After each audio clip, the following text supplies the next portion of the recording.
دوستوں، دبئی جو اب دنیا کا عیاش ترین اور بہت سے لوگوں کا ڈریم لینڈ بنا ہوا ہے۔ کیا آپ جانتے ہیں کہ آج سے صرف 60 سال پہلے دبئی ایک خطرناک، گرم اور نہ ختم ہونے والے صحرا کے سوا کچھ نہیں تھا، جہاں بڑی بڑی بلڈنگز اور مہنگی کاریں تو دور، وہاں صرف اونٹ اور گھوڑے ہی چل سکتے تھے۔ تو پھر دبئی کے رولرز نے دبئی کی زمین میں ایسا کیا دریافت کیا اور کون سی اکنامک اسٹریٹجیز اپنائی جس نے دبئی کو دنیا کا موسٹ لگزریسٹ، ویلدیسٹ اور ڈیولپ کنٹری بنا دیا ہے۔ آئیے جانتے ہیں آج کی اس ویڈیو میں۔ انس ٹی وی کی ویڈیوز میں ایک بار پھر خوش آمدید۔ دوستوں، اس ویڈیو کو سمجھنے کے لیے آپ کو سب سے پہلے مڈل ایسٹ کے بیسک اسٹرکچر کو سمجھنا ہوگا، کیونکہ زیادہ تر لوگ متحدہ عرب امارات یعنی دبئی اور ابوظہبی میں فرق نہیں جانتے۔ دوستوں، متحدہ عرب امارات دراصل 7 امارات کی فیڈریشن کے سوا کچھ نہیں ہیں، جس میں Abu Dhabi, Dubai, Sharjah, Ajman, Al Quwain, Fujairah اور راس الخیمہ ہیں۔ دوستوں، یہ امارات تقریباً ان ریاستوں کی طرح ہیں جو فیڈریشن کے اندر خود مختاری سے کام کر سکتی ہیں۔ امید ہے آپ یہ جان گئے ہوں گے کہ یونائٹڈ عرب ایمریٹس میں کون کون سے شہر آتے ہیں۔ تو اب چلتے ہیں 1960 کے دبئی میں۔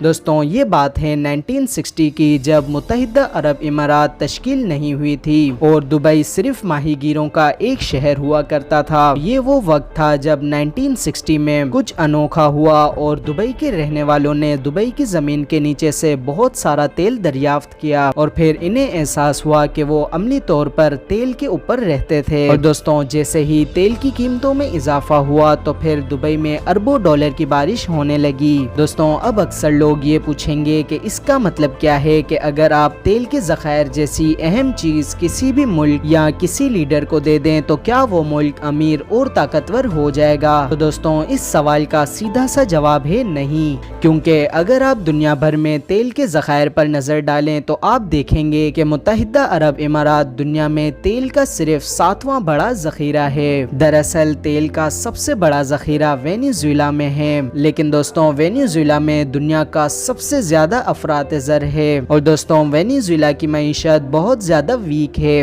highest inflation in the world.